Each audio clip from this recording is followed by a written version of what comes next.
주관된 그 세력들이 이방 민족, 예수님을 모르고 뭐 살아가는 이방 민족들이라든지 이런 또 기독교의 이런 신앙을 가지고 있는 이런 사람들이 종말의 그 상황을 이끌어가는 게 아니라 하나님의 백성이라고 자기네들이 당당하게 주장하고 있는 바로 유대인들이 이 적그리스도를, 예수 그리스도를 대적하면서 적그리스도를 만들어가는 핵심 세력이라는 거예요. 그거를 지금 자기네들이 스스로 밝히고 있는 거예요.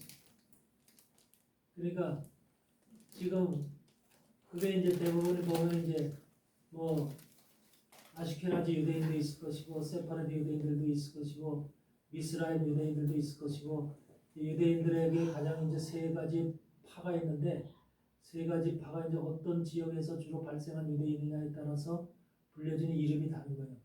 그런데 이들 중에 어떤 세력들이 이제 이런 이제 적그리스도를 만들어가는 이런 모든 것을 지금 이끌고 그런 세력들을 세워가는 핵심 세력으로다가 세계 지금 정치, 경제, 군사, 문화, 뭐 스포츠 할 것 없이 모든 것들을 전부 다 통괄해서 이끌어가는 이런 세력들이 지금 그 세력들이라는 거죠. 그 다음에 뭐냐면 이들이 종교 세력까지 전부 다 지금 통일을 해서 하나의 종교를 다 통합을 해서 끌고 가겠다고 하는 그 목적이 있는 사람들이기 때문에 이 사람들 속에서는 지금 뭐예요? 하나의 종교라고 하는 그 저기에서 기독교 안에 침투한 WCC라든지 WEA라는 이런 기관을 사용을 해서 이제 모든 것을 이제 하나로다가 세계 종교를 하나로 통합시키는 이런 작업을 지금 벌써 이제 한 70년, 80년 동안 해오고 있는 거잖아요. 이런 것들을 통해서 지금 대부분의 교회들이 80~90%의 교회가 지금 다 거기다 흡수가 돼 있다는 거죠. 이와 같이 교회는 교회로서의 사역을 감당하지 못하고 또 모든 그 하나님의 사람들이 잘못된 그 이론과 잘못된 말씀을 통해서 미혹의 말씀을 통해서 지금 잘못된 변질된 신앙을 가지고 살아가고 있다라고 하는 것. 이것이 지금 우리에게는 큰 문제거리죠.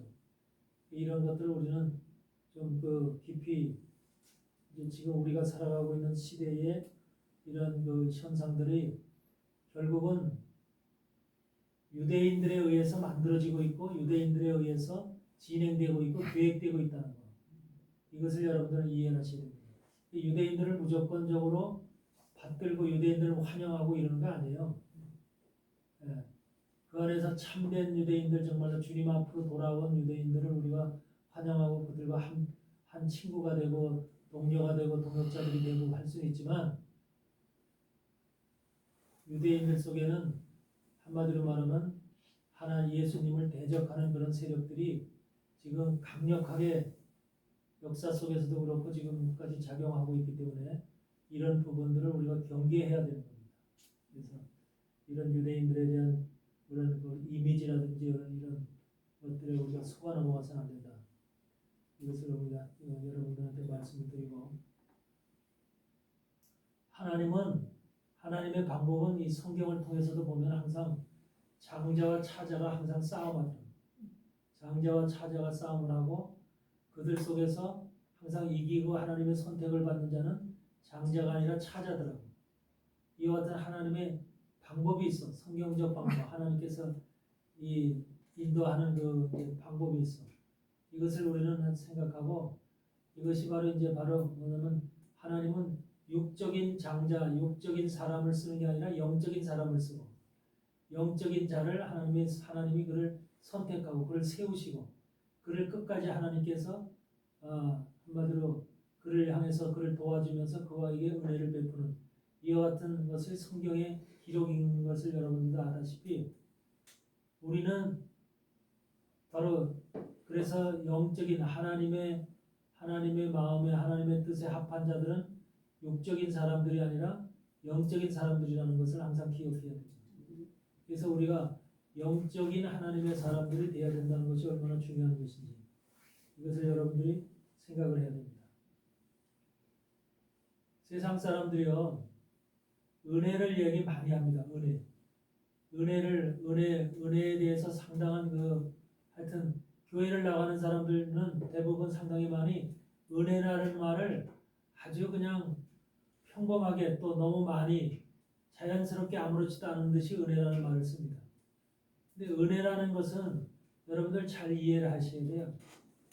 세상적인 사람 간의 은혜가 있고 하나님이 주시는 은혜가 있어요. 사람 간의 은혜는 내가 누구한테 무슨 도움을 줬다, 도움을 받았다. 어? 그래서 그 사람이 내가 은혜를 베풀어줬다. 또는 뭐 직장에서도 뭐 어떤 사람이 그 사장이 그 직원을 갖다가 은혜를 베풀어서 뭔가를 도와줬다라고 하든지 세상적인 인간들 속에서의 은혜라고 하는 것은 서로 주고받는 관계를 얘기하는 거예요. 주고받는. 그래서 한마디로 주고받으면서 서로에게 도움을 주는 관계를 은혜라고 세상 사람들은 얘기하죠. 그런데 교회에서 은혜라는 말을 쓸 때는 그런 말로 쓰는 게 아니에요. 그러니까 여러분들은 하나님이 베풀어 주시는 은혜, 주님이 우리에게 주시는 은혜는 누구를 도와주고 경제적으로 부족한 것을 도와주고 그 사람들의 뭐 건강을 도와주고 뭐 필요한 것을 좀 이렇게 협력해주고 이런 것들을 은혜라고 얘기하는 게 아니라 하나님이 주시는 은혜는 무조건적인 그리고 거기에는 어떠한 그런 계산이 깔려지지 않은 값이 지불되어지지 않는 이런 하나님의 주시는 은혜는 무조건적인 은혜라는 거예요. 무조건적인 은혜. 그게 대표적인 것이 바로 아들 예수 그리스도를 우리를 위해서 내줬다는 거예요. 그게 바로 엄청난 은혜의 사건이에요.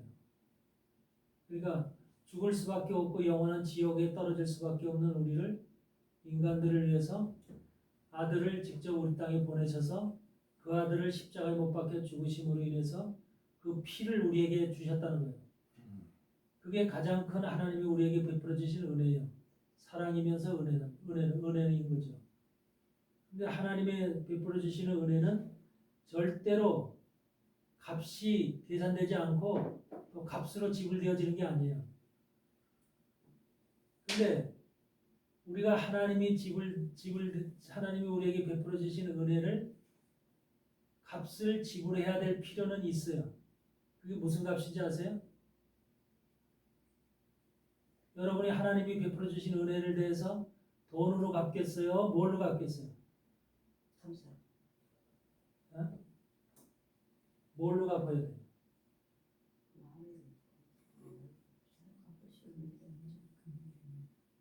무엇으로도 갚을 게 없죠.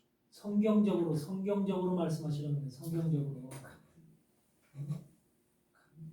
우리가 감사함으로 갚는다. 그런 것은 너무 광범위한 거예요. 범위가.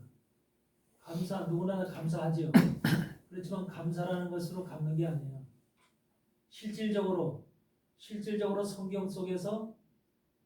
성경 속의 예를 들어서 우리가 어떻게 해야만 그걸 갚는 것인가? 내가 어떤 모습이 돼야만 주님의 그 하나님께서 우리에게 베풀어 주신 그 은혜의 거대한 은혜에 거기에 내가 그걸 갚는 것인가? 라는 것을 성경 안에서 말씀 속에서 그걸 끄집어내야 되는 거예요. 예. 그것이 중요한 거예요. 그냥 무조건적인 우리가 뭐 주님 앞에 충성한다, 감사한다, 뭐 헌신한다, 봉사한다 이런 게 아니야. 그러니까 하나님 한 영혼을 천하보다 귀하게 여기시라고 하는 그 말씀이 우리가 한 영혼을 하나님 앞에 인도하는 그런 삶을 살아야 된다는 그런. 그것도 다 이제 너무 이제 범위가 넓은 것이고 말씀 속에서 우리에게 하나님께서 우리에게 그 지금 말씀하시는 그것을 영적으로 깨달아야 되는 거야. 깨달아야 되는 거야. 내가 하나님이 나에게 베풀어 주신 그 은혜만큼 내 은혜에 대한 보답을 어떻게 할 것인가 라고 하는 것을 성경의 말씀 안에 기록된 말씀을 통해서 우리가 그걸 갖다가 답을 제시해야 돼요. 그게 중요한 것인데 그 답이 가장 뭐냐면 여러분 창세기 40장에 보면은 술 맡은 관원장이 나와. 그렇죠? 술 맡은 관원장이 나와서 내 앞에 포도나무가 있는데 그런 말씀 있죠? 네. 포도나무가 있는데 포도나무에 세 가지가 있고 가지에 싹이 나고 잎사귀가 열고 꽃이 피면서 포도송이가 열렸다. 그렇죠? 그 포도송이가 열렸는데 포도송이를 따서 그 즙을 바로의 잔에 담아서 바로에게 주었다. 그랬죠? 그랬더니 그렇게 한 그 술 맡은 관원장은 살아났잖아요. 3일 후에. 그 떡 맡은 관원장은 죽지만은 술 맡은 관원장은 살아나잖아요. 그게 바로 그 값을 갚는 것이거든요. 그게 값을 갚는 건데 그게 무슨 값을 갚는 거냐 잘 보세요. 포도나무가 누구예요? 예수님. 예수님이죠. 예수님의라는 요한복음 15장에서 있는 말씀처럼 나는 포도나무의 아버지는 농부니라고 말씀하셨듯이 예수님 자신이 바로 포도나무예요. 포도나무에 바로 가지가 있어. 가지는 누구를 얘기를 해요? 포도나무 가지가 누구예요? 종들이죠. 제자들이고 하나님의 종들이죠. 그래서 포도나무에 붙어 있어야, 가지는 포도나무에 붙어 있어야 되죠. 그래야만 잎사귀도 꽃이 피고 잎사귀도 열고 하면서 열매를 열겠죠. 그래서 그렇게 된 결과가 바로 열매로 열린 거야. 그런데 그것이 바로 뭘 얘기를 해요? 포도나무에서 끝에 포도나무 가지에 열린 열매들. 하나님의 백성들이죠. 포도송이들은 우리가 수없이 많이 열리잖아요. 그 포도송이들이 전부 다 가지에 열리잖아요. 그래서 가지에 열린 포도송이들이 바로 예수님의 진액을 빨아먹고서 사도들로부터 해서 사도들을 통해서 열려진 하나님의 백성들이거든요. 근데 하나님의 백성들인 그 포도송이를 따서 포도즙을 만들었어. 그래서 바로의 잔에 담았어. 그럼 그걸 뭐 한 거예요? 그게 뭐 그 장면이 무슨 장면이라고 여러분들은 생각해요? 포도송이를 따서 포도즙을 바로의 잔에 담아서 바로에게 주었어요.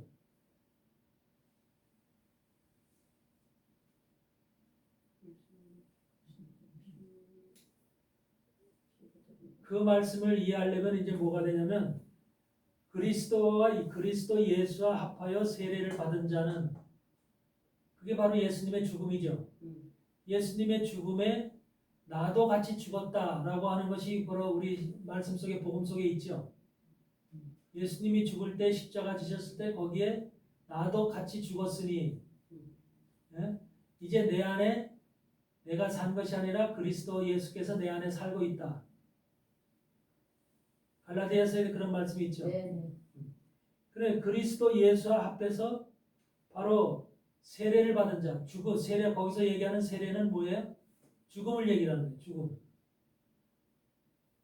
그러니까 여러분들 자신들은 지금 예수님의 피로다가 전부 다 포도송이나 마찬가지거든요.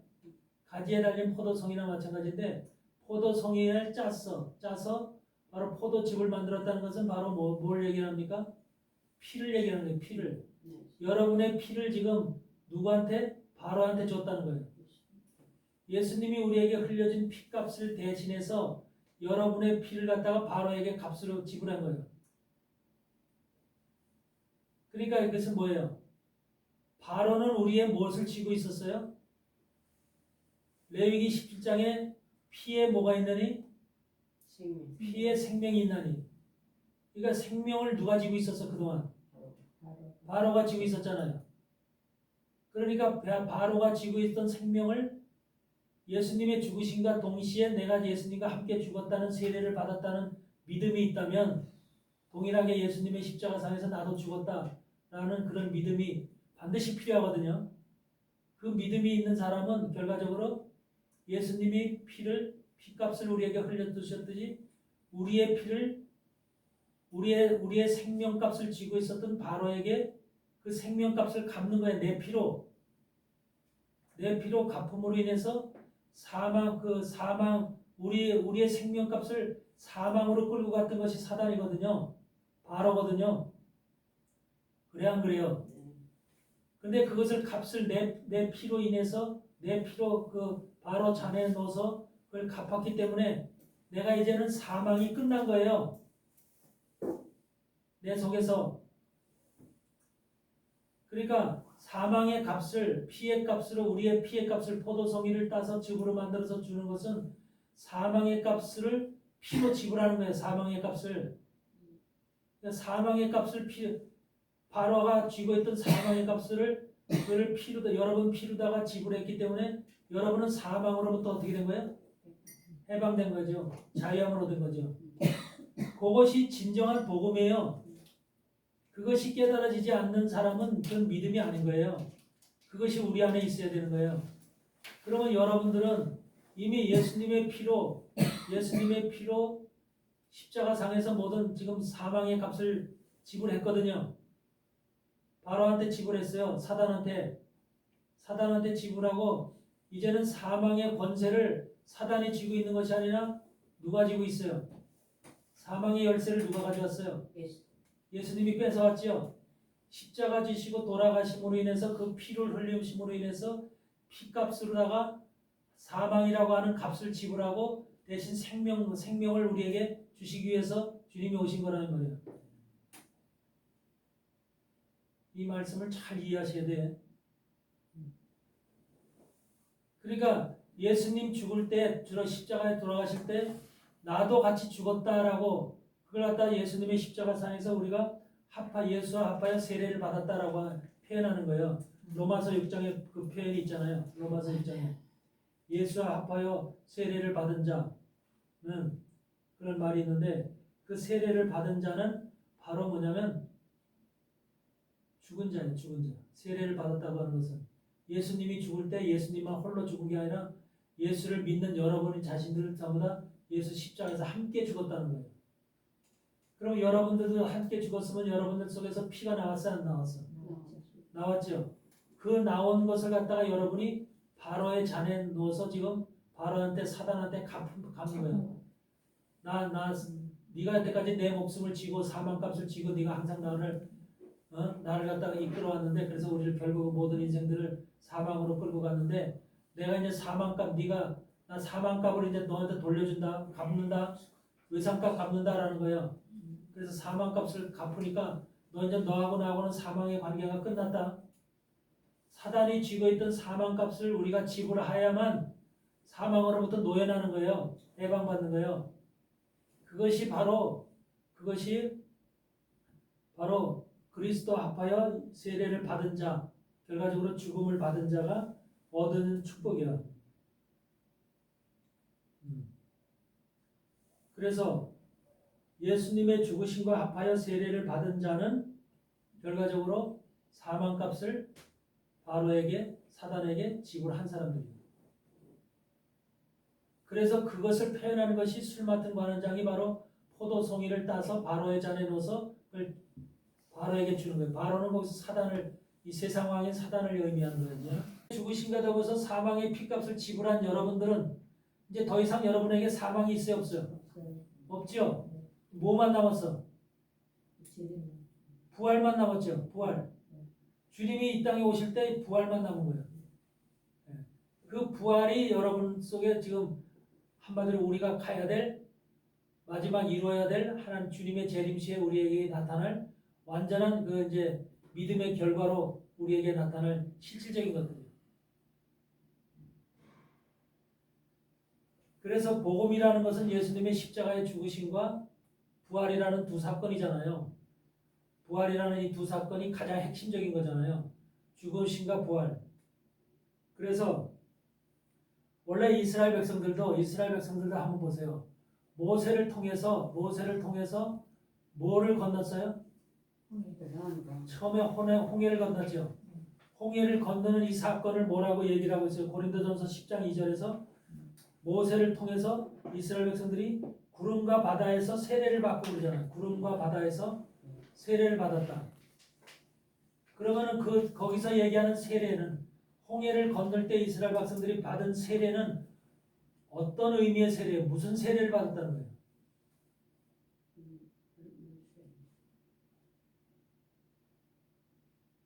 물세례죠. 당연히 물세례인데 그 물세례라고 하는 거 속에 들어있는 진정한 의미가 뭐냐는 말이죠. 거기서 지금 홍해를 건너므로서 그걸 세례라고 표현하시고 있는데 고린도전서 10장 2절에는 세례라고 표현하고 있는데 그 세례라고 하는 속에 들어있는 내적인 진정한 의미는 세례는 죽음이잖아요. 죽었다는 것인데 거기서 뭐가 죽었다는 거예요? 애굽에서 죽었다는 그렇죠. 바로 애굽에서의 삶, 애굽에서의 우상, 애굽에서의 생각, 애굽에서의 음식, 애굽에서의 사상과 철학, 애굽에서 살던 시간 속에서 오랜 시간 430년이라는 기간을 애굽에서 살았잖아요. 그 속에서 그들에게 쌓이고 쌓인 육적인 세계가 있잖아요. 자기만의 알고 있는 지식의 세계도 있을 것이고 그 속에서 섬기는 우상의 세계도 별게 다 있을 거 아니에요. 그런 것이 바로 우리 인생들의 모습이거든요. 근데 우리 인생들이 바로 그런 애굽에서 살던 그러한 것을 통해서 홍해를 건너므로 홍해라는 물세례를 통해서 그들의 애굽에서의 모든 것들이 끝이 내가 그게 바로 홍해를 건너는 모습과 동일하다는 거예요. 그래서 이제는 내가 세상과 결별을 하고 세상의 애굽의 것을 생각지 아니하고 그들이 보니까 아직까지 물세례 홍해를 건너는 물세례를 받았지만은 애굽이라는 모든 생각과 사상과 철학과 돈과 모든 감정을 다 버리기 위한 홍해를 지나는 물세례를 받았건만 광야에 들어가서 하나님의 말씀을 받으면서도 무슨 생각을 해? 애굽 생각하잖아요. 애굽 생각하고 애굽의 음식 생각하고 애굽에서 잘 먹고 잘 살고 애굽의 생각, 애굽의 모든 것들을 생각하면서 모세와 하나님을 원망하잖아. 우리가 이것에 온 것이 정말로 잘못 왔다라는 그런 생각을 하잖아.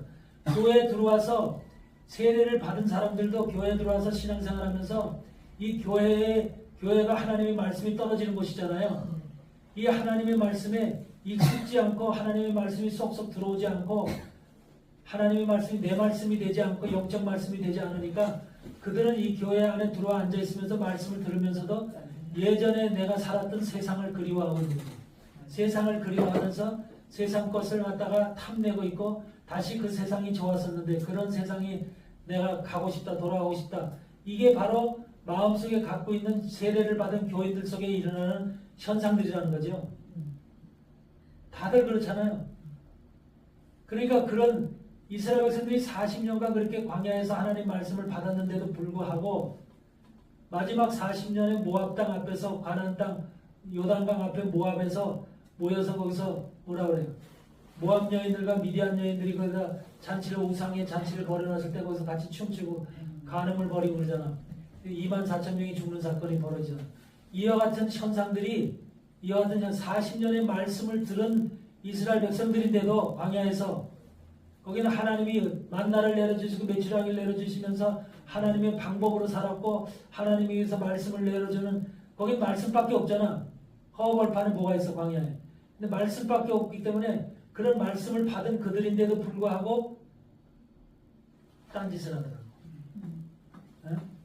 이게 40년을 지난 이스라엘 백성들의 현실인 것처럼 오늘날도 동일하다는 거예요. 이스라엘 백성만 그런 게 아니라 그러니까 우리가 영적으로 변화받는 거 영적으로 새롭게 되는 거듭남이라는 것이 그렇게 쉬운 것이 아니라는 겁니다.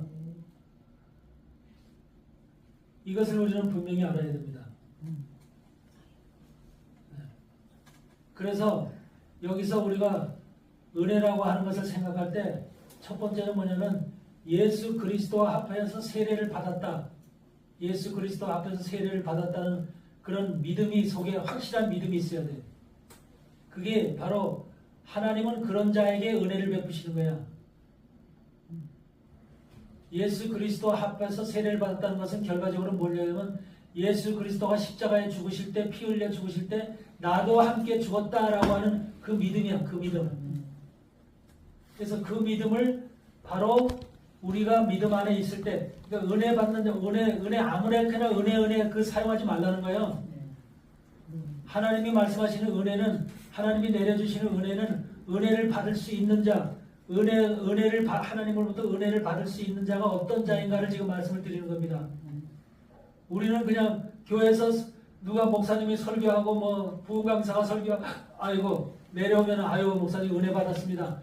그거는 그런 은혜가 아니야. 성경에서 얘기하는 복음적인 은혜가 얘기를 하는 게 아니라 내게 내 형편에 맞는 말씀 어떻게 목사님 알아서 짝짝 얘기해 주셨을까?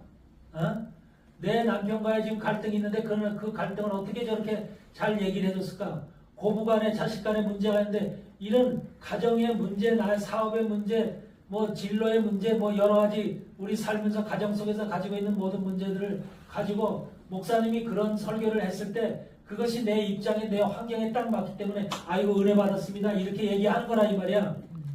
복음적인 은혜를 받아서 복음적인 말씀을 깨달아서 은혜 받았다는 말씀을 하는 게 전혀 아니라는 거지. 우리 교인들이 지금 은혜라는 말을 쓸 때 이해되세요? 네. 그런데 정말로 참된 하나님의 사람들이 은혜 받았다라고 하는 말을 쓸 때는 그 은혜라고 하는 것 속에는 그런 은혜를 얘기를 하는 게 아니라는 거야. 세상에 간 것이 어? 그래서 진짜 첫째는 예수님의 십자가에 돌아가실 때 내가 주님과 함께 죽었다. 그래서 주님과 합하여 세례를 받았다. 그거야. 그렇게 되었다는 믿음이 있어야 된다는 거야. 속에. 확실한. 여러분 안 죽었어요? 그렇습니다. 죽었죠? 그 죽으심이 죽었다고 하는 그 죽으심은 결과적으로 홍해를 건너는 그 세례하고 동일한 거야. 그래서 홍해를 건너는 세례는 바로 뭐야? 애굽에서 살았던 모든 것들 기억을 다 내려놓는 거야. 내려놓는 거. 비록 우리가 세례를 받았어도 그게 다 내려놓지 못하지만은 결과적으로 그걸 내려놓는 것이 믿음이라는 거야. 믿음. 그래서 우리가 그런 믿음을 가지고 우리가 첫째 은혜를 받기 위해서는 예수님과 합해서 함께 세례를 받은 그런 믿음이 있어야 되고 내가 주님과 함께 장사되었다고 하는 이런 믿음이 있을 때 바로 그 사람에게 첫 번째 하나님의 은혜를 받을 수 있는 조건을 갖춘 거야. 조건을. 이해되세요? 네. 그래서 세례 요한도 마태복음 3장 11절에서 얘기하는 게 바로 그거야. 나는 회개케 하기 위해서 물로 세례를 주거니와 그러잖아. 거기서 회개라는 건 뭐야? 세례 요한이 사용하는 회개라는 말은 나는 너희를 회개케 하기 위해서 물로 세례를 주거니와 해서 회개라는 말을 쓸 때 거기서 회개는 어떤 회개를 얘기를 하는 거야? 죄져서 회개하는 거야? 뭘 회개하는 거야? 네, 바로 그거요. 내가 살았던 너희들이 지금 네 멋대로 살고 자기 멋대로 육적인 삶을 살고 세상적인 방법으로 살았던 그 세상에서 주님 앞으로 돌아오겠다고 하는 그런 회개인 거야. 이제 내 삶이 세상의 삶이 아니고 내 삶이 아니고 세상에서 가지고 있는 돈과 육신적인 그런 삶이 아니고 이제는 주님 앞으로 돌아왔다라고 하는 회개. 그게 바로 진정한 회개야. 여러분은 세상에서 다 살던 사람이고 우리 다 세상에서 살던 사람이고 세상의 방법대로 살고 세상의 모든 세상의 꿈을 가지고 살던 사람들이야. 계획을 가지고. 그렇죠? 그런데 결과적으로 우리가 그 꿈을 다 버렸잖아. 내려놨잖아. 그러고서 이제 하나님 앞에 들어와서 이제 꿈을 하나님 앞에 향하고 하나님의 방법대로 하나님의 뜻대로 어떻게 하면 하나님의 말씀대로 살 것인가를 생각하며 살아가는 존재들로 그 가치관이 완전히 바뀌었잖아. 그게 진정한 회개야. 그러니까 물로 세례를 주거니와 회개케 하기 위해서는 세례요한이 하는 것은 세상에 있던 너희가 바로 주님 앞에 돌아오라고 하는 그 첫 번째 행동을 갖다가 지금 얘기를 하는 거야. 물로 세례를 준 거. 애굽에 살았던 모든 것들을 잊어버리고 내려놓고 하는 그런 것이 바로 모세가 이스라엘 백성들을 홍해를 건너서 그 구름과 물로 세례를 주는 이런 과정이 바로 애굽에 모두 있었던 걸 잊으라는 거야. 그게 첫 번째 물로 세례를 줬던 세례 요한의 모습과 동일한 거야. 근데 그렇게 세례를 받고 광야에 들어와서 하나님 말씀을 듣고 교회에 들어와서 하나님 말씀을 들으면서도 불구하고 세상 거 여전히 생각하고 세상 거 여전히 꿈꾸고 세상 거 여전히 좋고 그렇게 살더라고. 그게 바로 이스라엘 백성도 그렇게 살았지만 우리 교회에 들어와는 하나님의 삶 동일하게 그렇게 살고 있는 거예요. 그러니까 그 상태로서는 다 어떻게 돼? 진정한 하나님의 사람이 될 수 없는 거예요. 영적인 사람이 될 수가 없는 거예요. 광야에 남아 있으면 암만 하나님의 말씀을 들어도 광야는 광야의 삶일 뿐이야. 변화되지 않는 육적 신앙생활 할 뿐이야. 육적 신앙생활. 이해되세요? 그래서 그들은 먹는 것이 채워지지 않으면은 파도 생각이 나고 고기도 생각이 나고 부추도 생각이 나고 온갖 애굽에서 먹던 그것들이 생각이 나는 거야. 그게 그러니까 광야에서 이스라엘 백성들의 광야에서 신앙생활은 육에다가 하나님 말씀을 자꾸 집어넣는 것뿐이야. 근데 그 말씀이 내 속에 들어와서 백성들 속에 들어와서 말씀이 되질 않는 거야. 자기가 가지고 있는 이 애굽의 사상과 철학과 삶의 그 모습 위에다가 말씀을 하나하나 얹었을 뿐이야. 그러니까 말씀이 능력이 되어 나타나질 않고 말씀이 힘이 되질 않는 거야. 그 사람을 변화시킬 수가 없는 거야. 변화시키기 위해서는 반드시 어떻게 해야 돼? 요단강을 건너야 돼. 요단강을 그래서 이스라엘 백성이 두 강을 건너잖아. 바로 홍해라는 바다를 건너고 바로 요단강을 건너잖아. 요단강을 건너는 것이 바로 나보다 뒤에 오시는 분은 능력이 많으시니 성령과 불로 여러분을 세례한다고 그러잖아. 성령과 불로 세례한다고 그러죠? 3장 11 마태복음 3장 11절에 그렇게 되어 있잖아요. 내 뒤에 오시는 이는 능력이 많으셔서 성령과 불로 세례를 준다고 그러잖아요. 이 성령과 불로 세례를 주는 것이 요단강을 건널 때의 모습인 거예요. 세례적인 측면에서 보면 홍해를 건널 때는 물로 세례를 주는 것이라면 요단강은 성령과 불로 세례를 주는 거예요. 그러니까 물로 세례를 받았을 때 광야에서의 40년 동안의 삶을 보면은 항상 애굽을 그리워하는 삶을 살고 있는 거예요. 그렇잖아요? 그래서 모세와 하나님을 원망하고 불평하는 이런 삶을 계속해서 성경이 우리에게 보여주고 있잖아요. 근데 요단강을 건너갔을 때는 그들이 어디다가 장막을 쳐요. 길갈에다가 장막을 치죠. 요단강을 건너가자마자 그들이 친 장막이 길갈이죠. 그 길갈에다 장막을 쳤다는 것은 바로 요단강을 건너가면은 바로 길갈이라는 하는 것이 무슨 말이에요? 애굽의 수치가 굴러갔다 그 말이잖아요.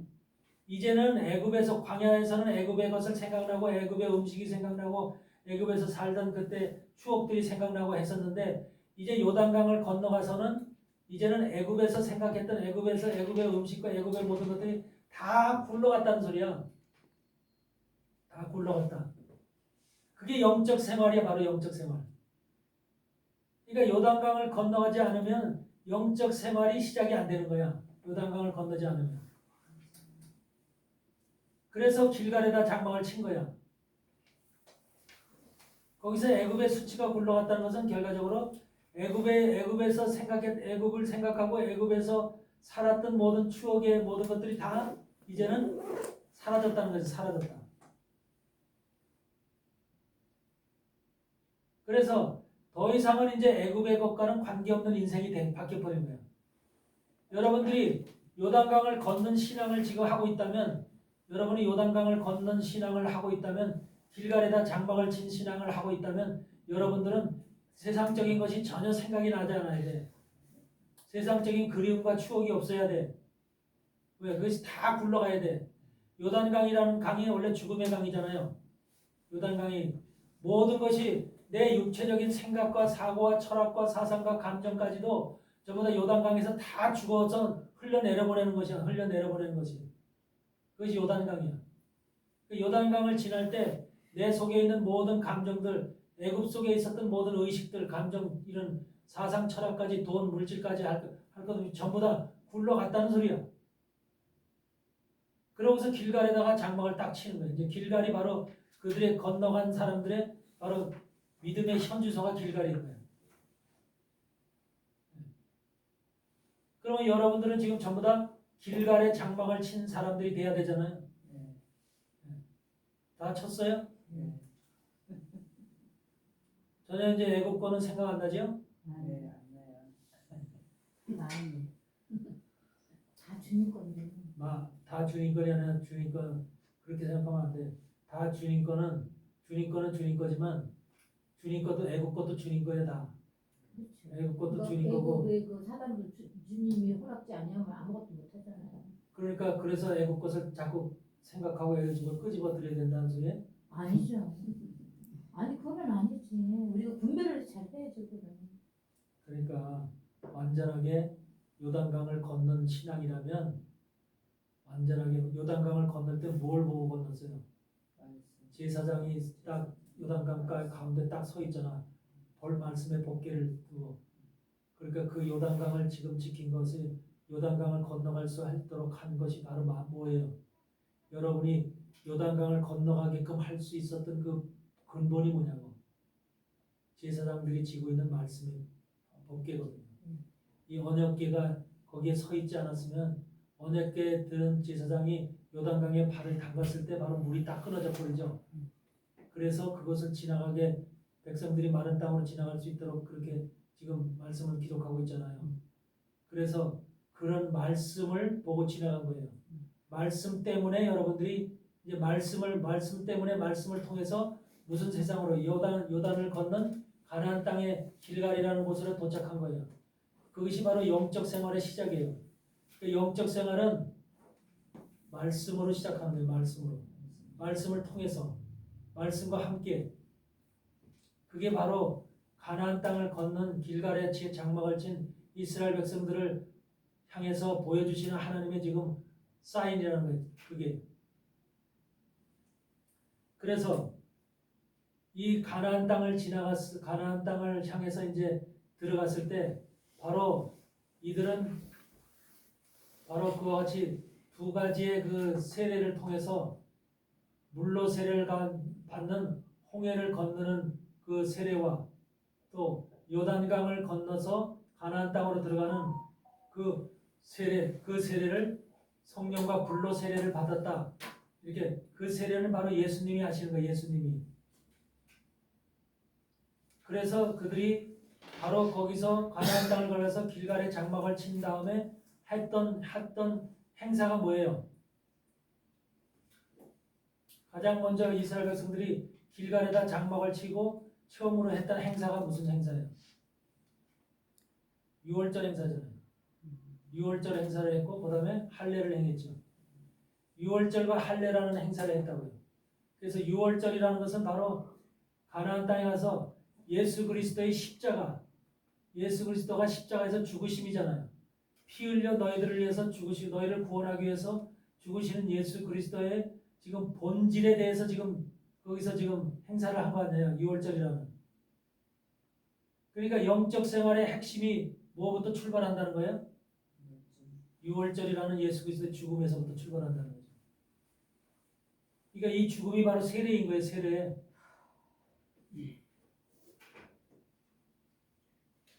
그래서 우리는 바로 그런 영적 세례를 통해서 성령과 불로 세례를 통해서 여러분들이 바로 영적인 그 하나님의 세계, 가나안 땅이라고 하는 하나님의 세계로 우리가 한 발 한 발 움직여 가는 것이 지금 우리 교회 안에서 동일하게 이스라엘 백성들이 홍해를 건너서 애굽에서 홍해를 건너서 광야로 왔고 광야에서 요단강을 건너서 가나안 땅으로 왔고 가나안 땅은 이제 뭐야? 정복의 대상인 거예요. 정복의 대상. 가나안 땅은 그냥 정복의 대상이야.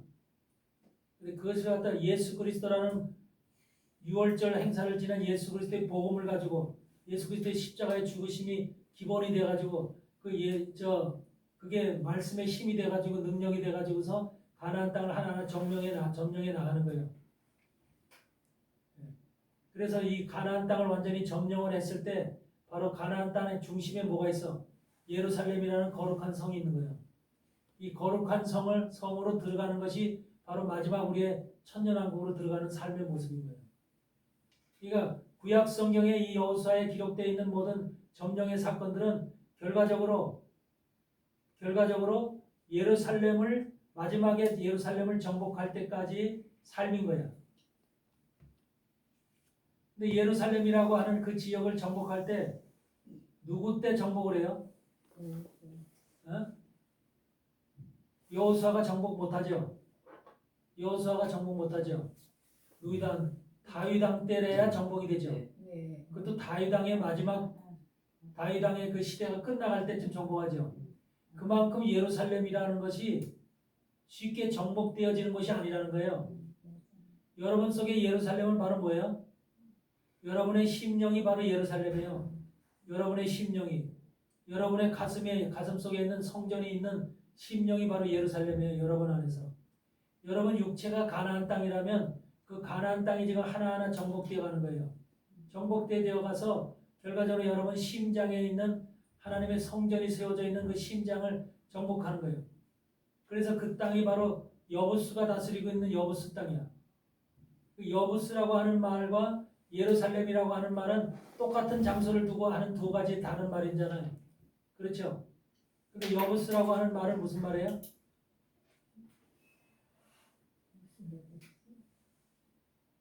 여부스.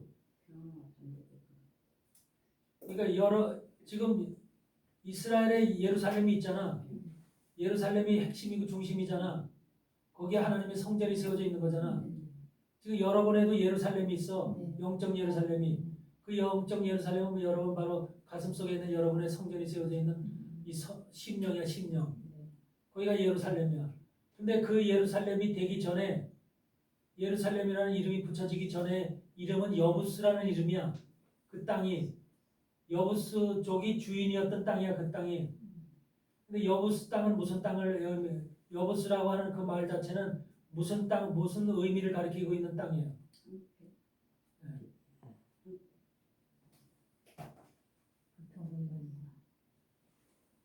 아니요.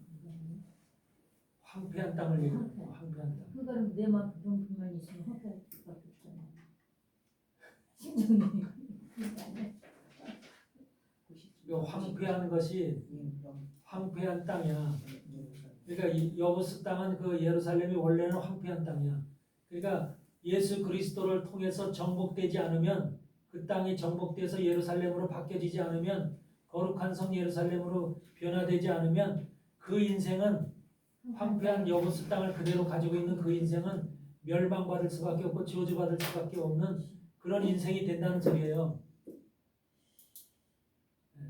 그러니까 하나님을 알지 못하고 저 바깥에서 살아가는 모든 인생들은 지금 전부 다가 예루살렘으로 살고 있는 게 아니라 여부스 땅으로 살고 있는 거잖아요. 아직까지도 영적인 여부스 땅으로 그냥 살고 있잖아요. 그렇죠? 그렇기 때문에 그 인생은 황폐한 인생인 거야.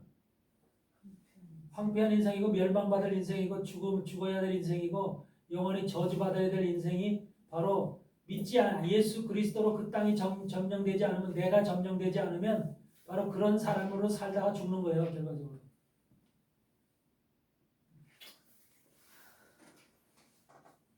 그러니까 우리는 여러분들은 지금 그 땅을 점령했잖아요. 그렇죠? 여부스 땅을 점령해서 전부 다 그 땅이 지금 예루살렘이라는 이름으로 바뀌어졌죠. 여러분에게 지금 불려지는 심령은 예루살렘이라고 하는 곳이에요. 예루살렘. 그것이 지금 영적인 여러분들의 심령을 보고 불려지는 이름이에요. 그게 영적인 심령. 근데 그렇게 영적인 심령에서 예루살렘이라고 하는 이름으로 불려지니까 여러분이 뭐가 돼요? 평화의 땅으로 바뀐 거잖아요. 예루살렘이라는 평화의 땅으로 바뀐 거죠. 그러니까 여러분들이 예수 그리스도로 인해서 여러분의 마음이 점령되어지면 심령이 점령되어지면 어떻게 돼? 평화가 오는 거예요. 안식이 오는 거예요. 평화와 안식 속에서 기쁨이 오는 것이고 즐거움과 희락이 오는 것이에요. 그래서 우리는 그렇게 살 수가 있는 거예요. 그렇게 된 사람은 그런 삶을 살 수가 있는 거야. 그런데 아직까지 여부스 땅으로서 살아가고 있는 인생들은 어떻게 해요? 매일 그 황폐하다는 것은 결과적으로 죽음이 있고 싸움이 있고 그 속에서는 말할 수 없는 불평과 불만과 모든 욕망과 욕구가 솟구쳐 오르는 땅이잖아요. 자기 속에서 모든 악한 것들이 지금 그 속에서 발악을 하고 치고받고 싸우는 그런 전쟁터와 같은 곳이 바로 그 지금 바깥에 살아가는 사람들의 심령의 모습이잖아요. 심령의 모습. 그러니까 그런 땅 속에서 그러니까 황폐한 땅이 될 수밖에 없는 거예요. 그런 모습이 지금 믿지 아니하는 사람들 속에 있는 현상들이라는 거예요. 그러니까 그들은 그렇게 사는 거죠. 태어나서부터 죽을 때까지 계속 그 삶을 살다가 죽는 거죠.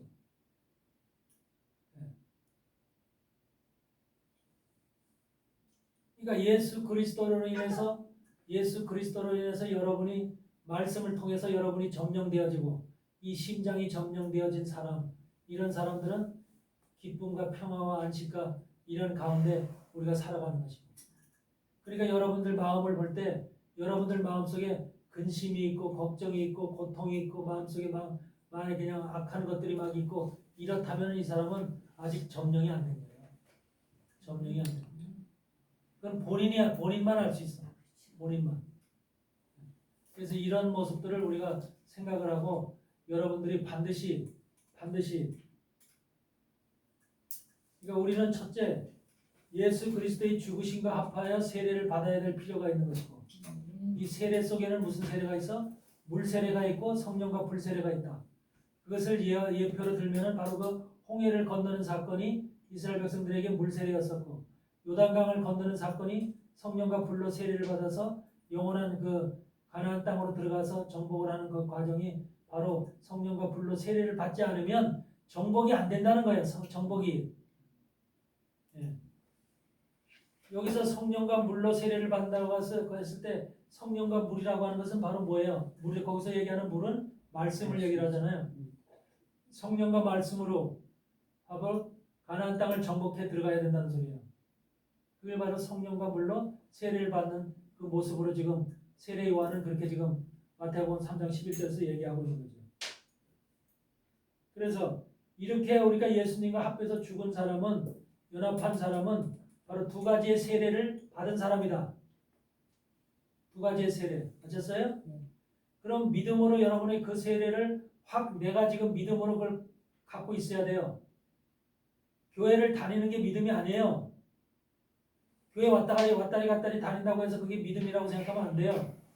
말씀을 깨닫지 못하고 그 말씀이 내 속에 딱 정립이 돼서 이 굳건하게 세워지지 않으면 그건 믿음이 아니에요.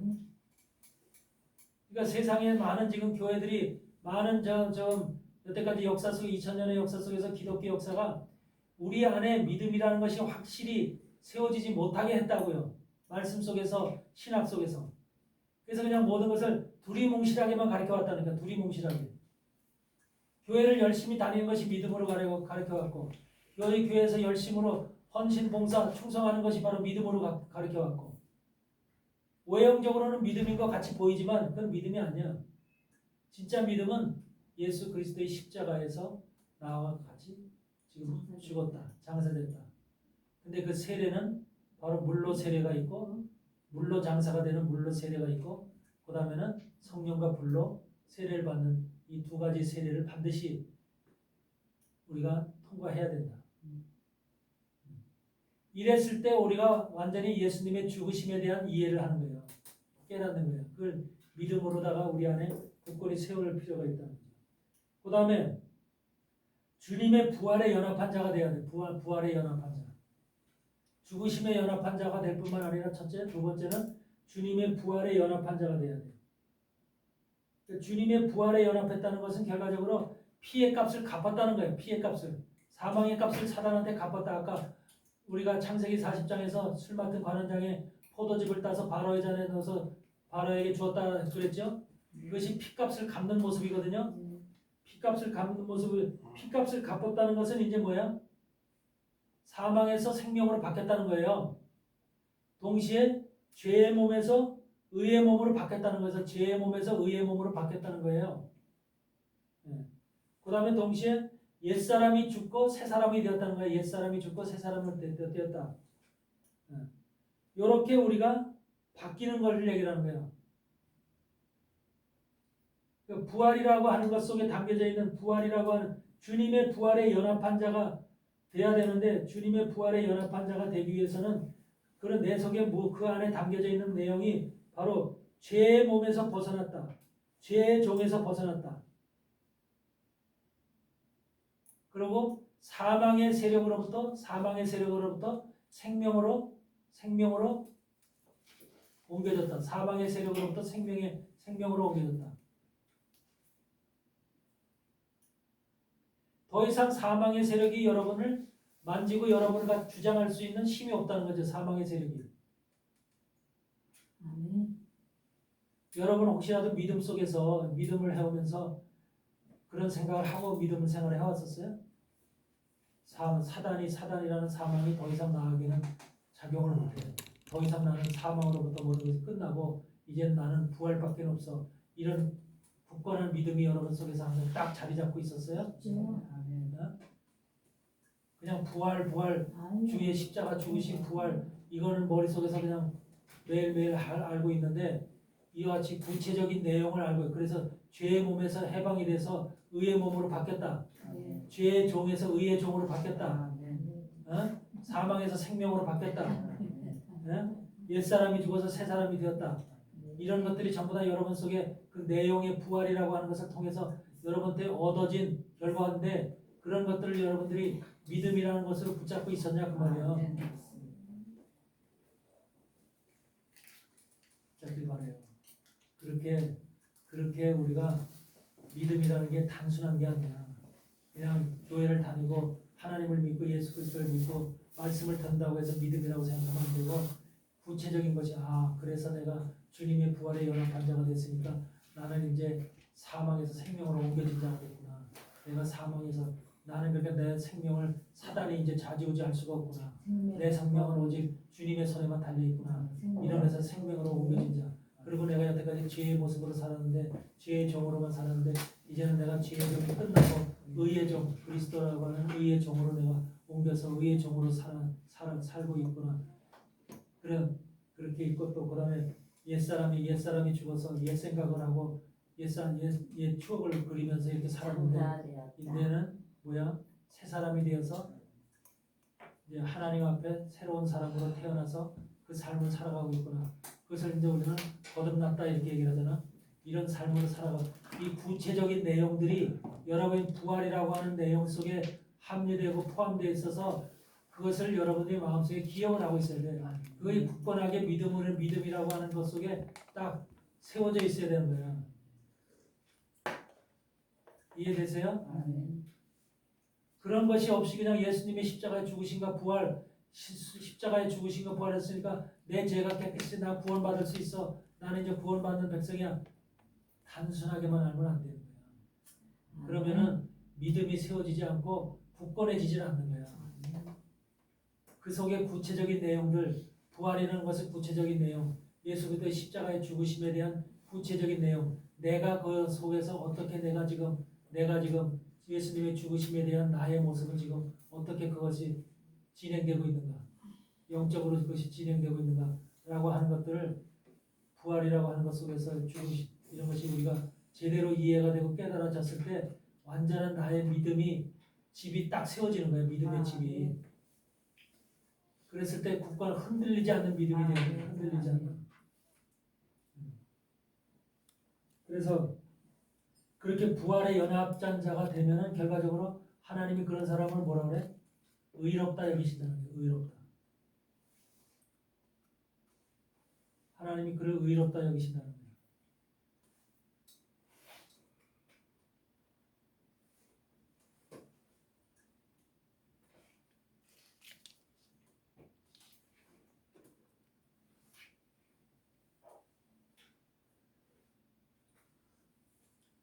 그래서 그 의롭다 여기심을 받는 사람들의 받는 행복에 대해서 로마서 4장에서 다윗이 말한 바 그랬죠. 죄를 사하심을 받고 불법을 가리우심을 받고 죄를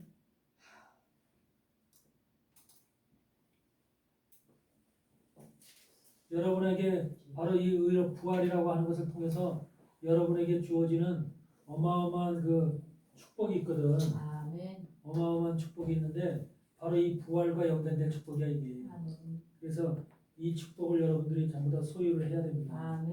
그러니까 우리가 인생이기 때문에 살면서도 잘못된 것들을 하면서 살 수밖에 없는 그러니까 부족한 인생들인데 주님은 그런 사람들에게 의롭다고 여겨진 사람들에게 어떻게 한다고 해서 불법을 사하심을 받고 죄를 가리우심을 받는 자는 복이 있고 주께서 그 죄를 인정치 아니하실 사람은 복이 있도다.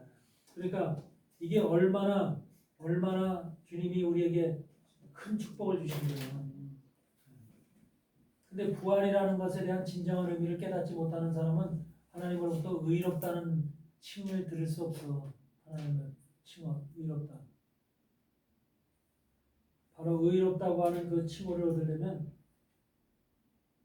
바로 모든 죄의 몸에서 해방되고 사망으로부터 생명으로 옮겼고 옛사람이 죽어서 새 사람이 됐고 이런 모든 것들이 바탕에 깔려져 있어야 돼. 믿음에 부활이라는 믿음의 바탕 속에 깔려져 있어서 그것을 확실히 여러분들이 인지하고 있어야 돼. 그랬을 때 그런 믿음을 가진 사람을 의롭다 그러는 거예요. 의롭다. 그러면 의롭다라고 하는 사람한테 인정받은 사람한테 불법을 사하심을 받고 죄를 가려우심을 받고 하나님께서 그 죄를 인정치 아니한다는 거예요. 이런 축복이 여러분에게 임하길 바랍니다. 아멘. 감사합니다. 그래서 바로 이렇게 부활이라고 하는 것이 중요한데 부활이라고 하는 것을 우리가 여러분들 고린도전서 15장 부활장을 잠깐 한번 펴보세요.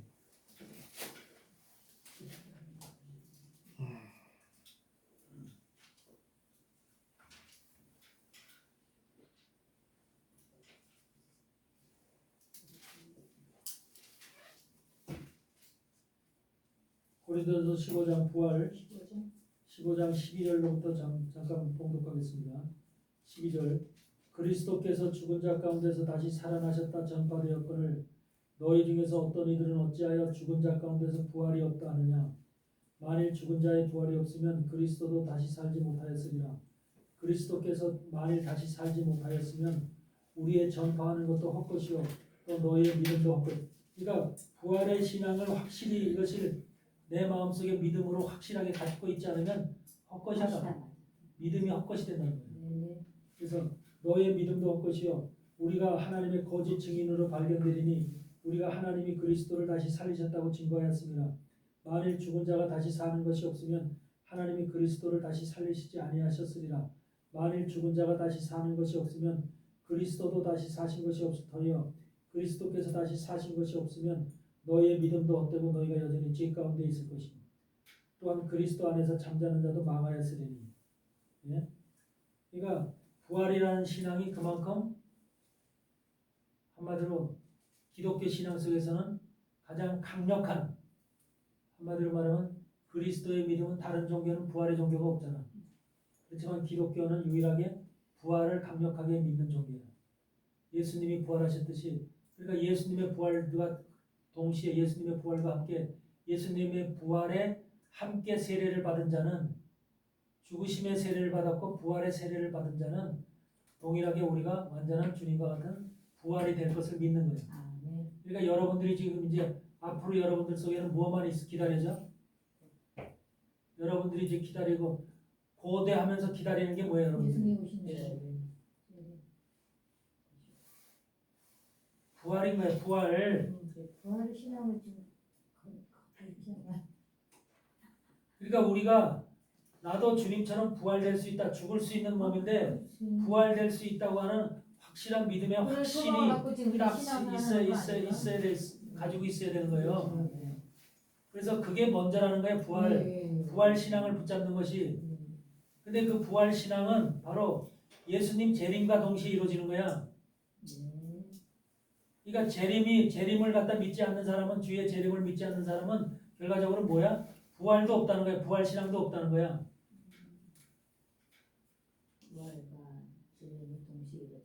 그럼 부활돼야만 천년왕국으로 들어가는 거니까. 그래서 20장에서 계시록 20장에서 첫째 부활에 참여하는 자들은 복이 있나니 그랬잖아. 첫째 부활. 우리는 둘째 부활이 아니라 첫째 부활에 참여하는 자가 돼야 되는 거죠. 근데 첫째 부활과 둘째 부활을 나눠놨어 하나님이. 그러니까 첫째 부활에 참여하는 자가 돼야만 그게 진정한 지금까지 우리가 열심히 믿었던 하나님을 향해서 하나님이 우리에게 주시는 큰 은혜와 축복을 받는 것이라니까. 첫째 부활에 참여하는 거. 그런데 거기에 한번 계속 읽어보면 19절서부터 만일 그리스도 안에서 우리가 바라는 것이 다만 이생뿐이면 모든 사람 가운데서 우리가 더욱 불쌍한 자니라. 그렇죠? 왜 우리는 하지 못하는 남들 다 하는 것도 못하고 살잖아요. 그렇죠? 그러니까 불쌍한 자예요 사실은. 모든 것을 참고 인내하고 절제하고 사니까. 그러나 이제 그리스도께서 죽은 자 가운데서 다시 살아 잠자는 자들의 첫 열매가 되었다. 잠자는 자들이니까 죽은 자들이죠.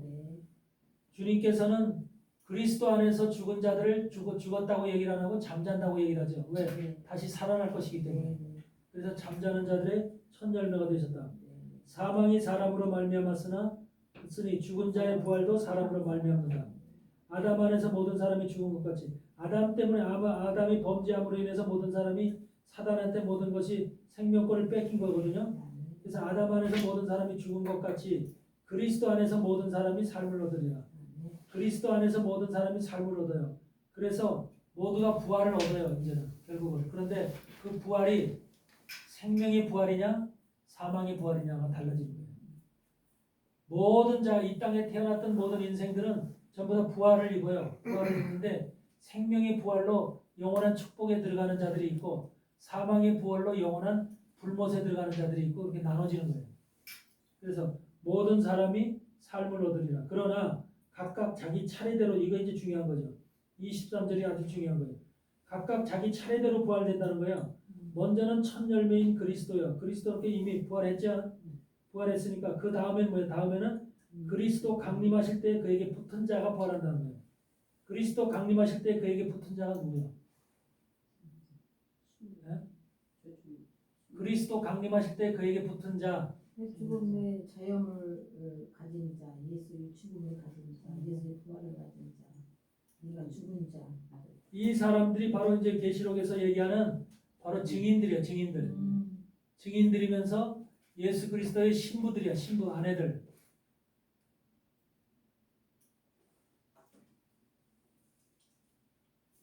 이들을 갖다 신부들이라고 하면서 또한 뭐라 그러면 형제들이라고 얘기해요. 형제들.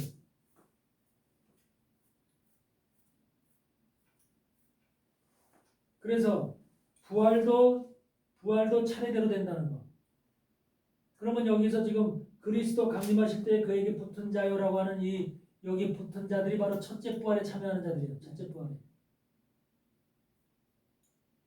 그럼 여러분들 전부 다 이 첫째 부활에 참여하는 자가 돼야 되겠죠. 아멘. 이게 바로 부활의 신앙을 가지고 붙잡고 살아가는 믿음의 사람들이 취해야 돼요. 이걸 한번 침노하면서 그걸 내가 붙잡아야 되겠다.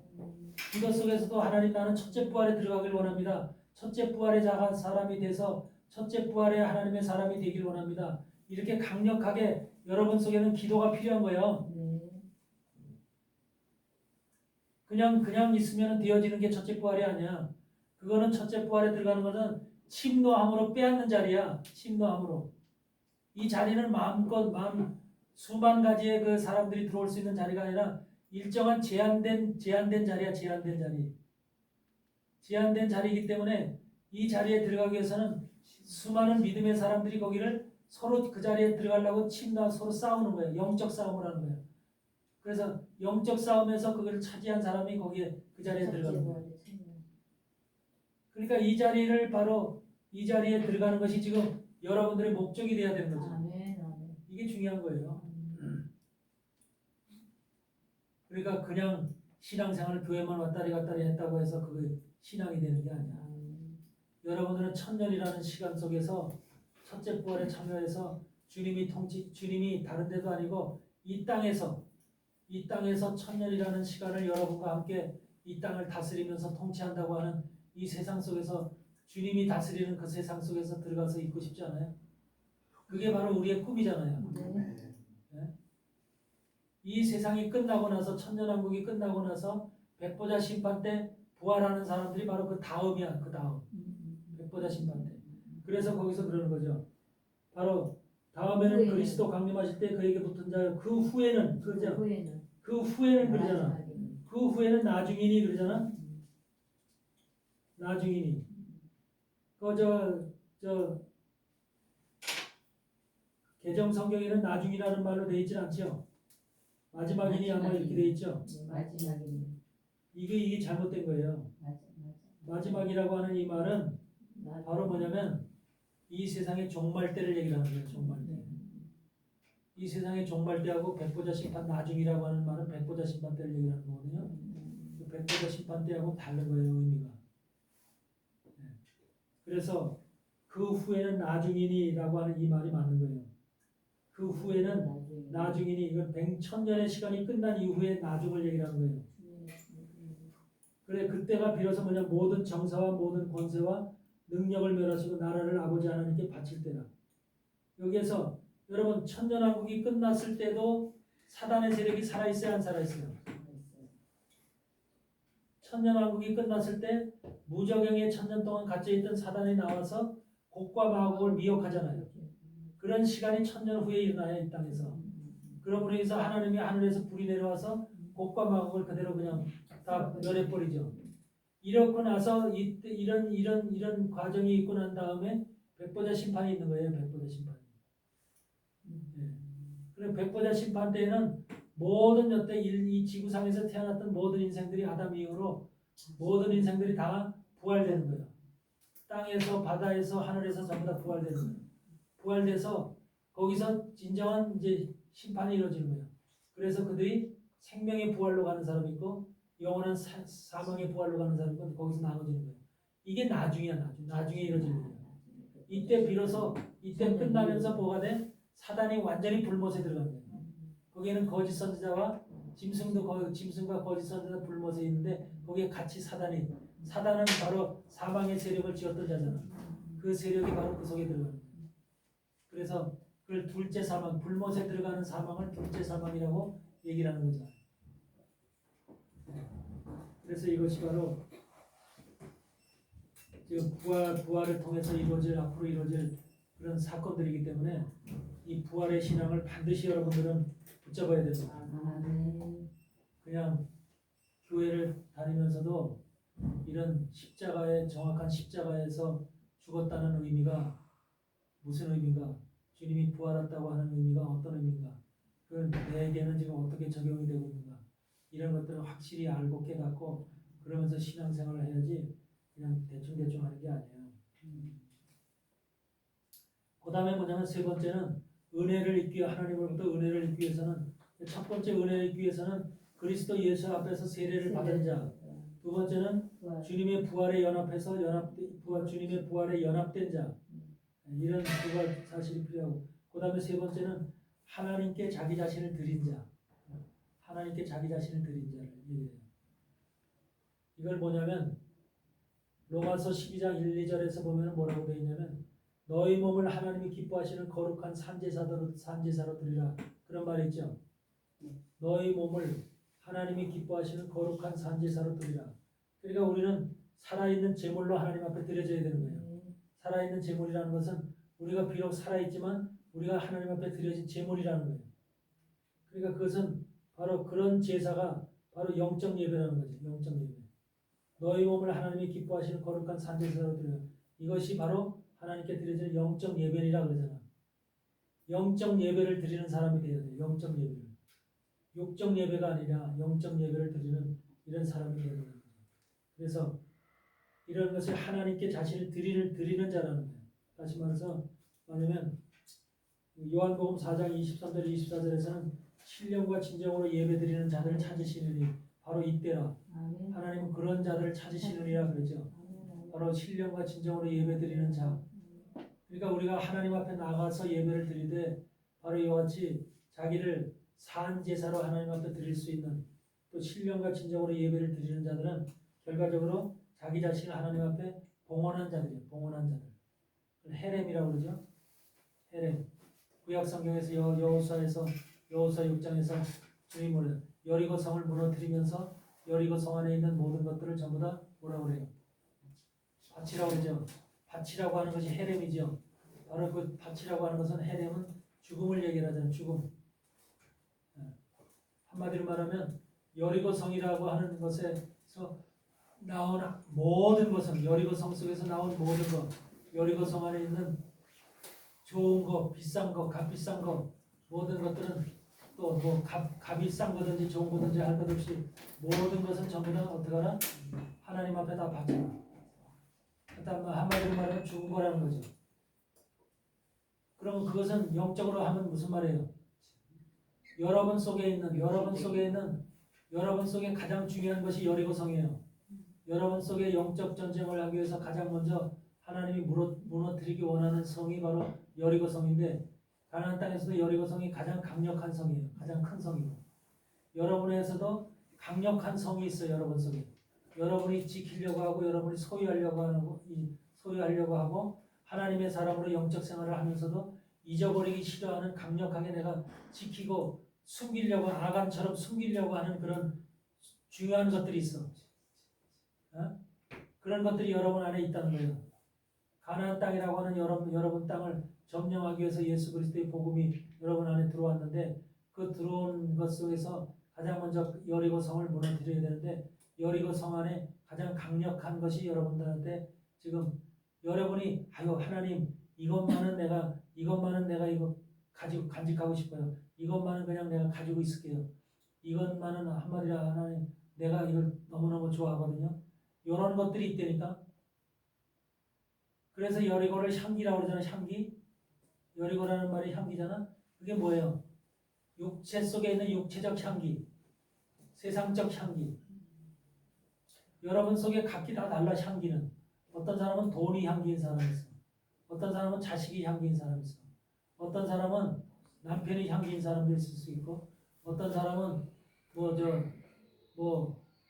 하여튼 이렇게 성공이 향기인 그 향기인 사람이 있고, 명예가 향기인 사람도 있고, 다 달라.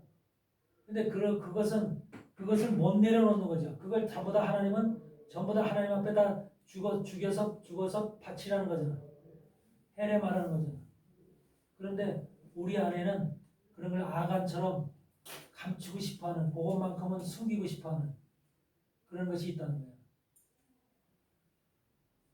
여러분 속에 혹시 숨기고 싶은 거 있어요? 제일 중요한 거 여러분 안에 내 인생에 가장 내가 지금까지 인생 속에 살면서 가장 이것만은 내가 꼭 지키고 싶어. 이건 하나님한테 내가 드리고 싶지 않아. 이건 뺏기고 싶지 않고 이것만큼 꼭 내가 가지고 싶어. 이런 것이 있냐고 말이에요. 없어요. 없다고요. 그런 거 있으면 어떡해. 없어야지. 왜? 당연히 그래서 물어보는 거예요. 혹시라도 있나. 이게 없어야 되는 거예요. 그게 그래서 그래야만 온전하게 하나님을 바로 의지하지. 그걸 만약에 있는 사람이 많기 때문에 가지고 있는 사람이 많고 왜 없어? 숨긴 사람들이 많기 때문에 아간이 왜 숨겼대요? 그게 괜히 나오는 말씀이에요. 그러니까. 아간이라는 말이 고통이라는 말이야. 고통의 인생 속에는 그게 항상 있다니까. 그런 것을 숨긴 사람은 고통의 삶을 살아. 고통으로 갈 수밖에 없어. 그 인생이 고통으로 끝나. 그 고통으로 끝나면서 어떻게 아골골짜기 가서 다 불태워지잖아. 아골골짜기가 다 처박혀진다니까. 그 인생 자체가 아골골짜기로 처박혀지는 인생이 되는 거야.